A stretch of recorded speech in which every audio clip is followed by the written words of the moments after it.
If you're earning six figures and still feel like you're not seeing progress with your money, you have savings, you're able to pay your bills on time, but yet your money is disappearing faster than it comes in. And you're still wondering, where did it all go? Well, you're not alone. In today's video, I'm going to share with you how you can take back control and build the freedom your income should be giving you.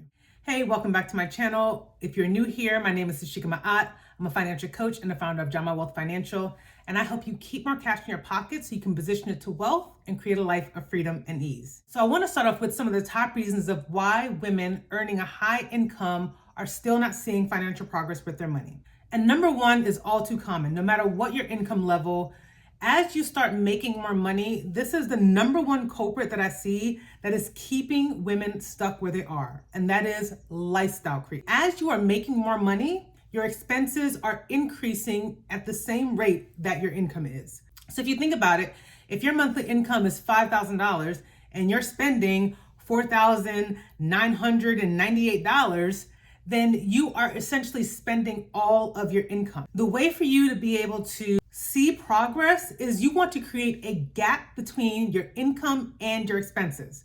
So if you're bringing in $5,000, having your expenses being around $4,000 would give you a $1,000 buffer to be able to save, pay off debt, or put towards your other financial goal. The number two reason as to why I see women still not seeing progress is you don't have a spending plan. Your spending plan is essentially you taking that income and you are positioning it in different avenues that is going to work for you on your behalf. You're setting aside money for your investments, savings, your bills, and for fun. Just because you are using a spending plan or AKA a budget doesn't mean that you are restricting how you operate and move with your money. At the end of the day, you are in control. You get to decide when and how and where your money goes, and ensuring that it's in alignment with the goals and the vision that you have for your life.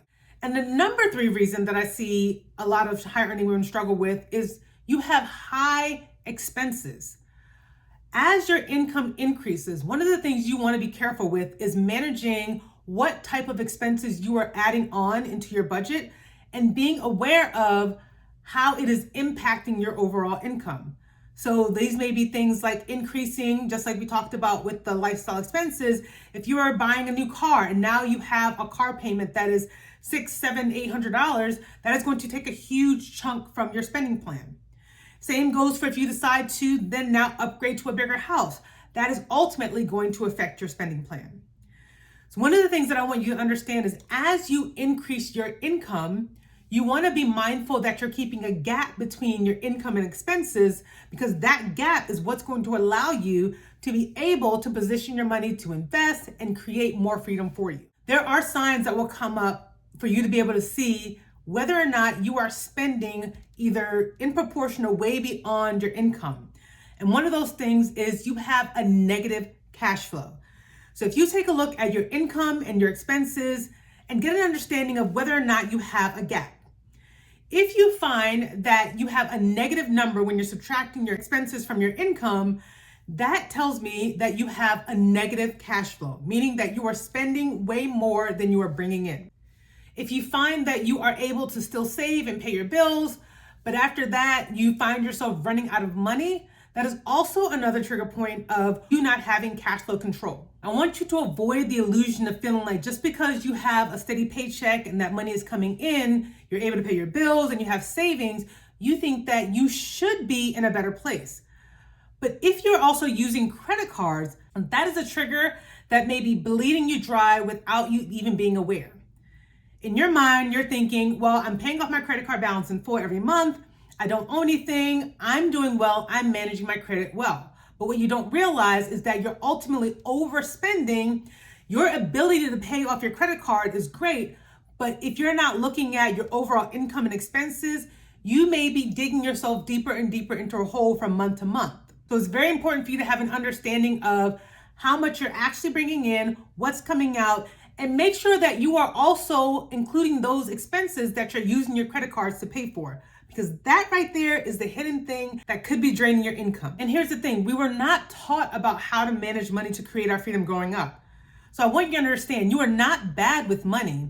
It is that you need to find a system that is going to work for you, which allows you to still pay your bills, allows you to save, allows you to invest and create that freedom, meaning your money working on your behalf while still being able to enjoy your life. And one of the ways that you can do that is by creating a system for your income before it actually hits your bank account. And you see, that's the problem that I see a lot of women struggle with is the money is coming in, it's being spent, and there's no clarity as to what happened and where that money went. So one of the systems that you can implement is having a designated spot for your income as it comes in. So having an account for your fixed expenses, this is to help you monitor your bills and make sure those are paid on time. Have an account for those variable expenses that do not have a due date, which will allow you to manage and see how you are spending your income over time. Of course, you want to make sure you have your savings and investment accounts so that you're building, but by separating your money into these different buckets, it allows you to have more control and management of how your money is coming in and more insights as to what's happening as your money is going out. Because I can tell you one thing that I've seen with myself and with my clients, when you start to manage your money strategically and start leading it instead of being reactive to it, everything changes. You feel more in control, it's less stress, less overwhelmed, and you actually have more confidence as to what's happening with your money and exactly how it's building freedom for you.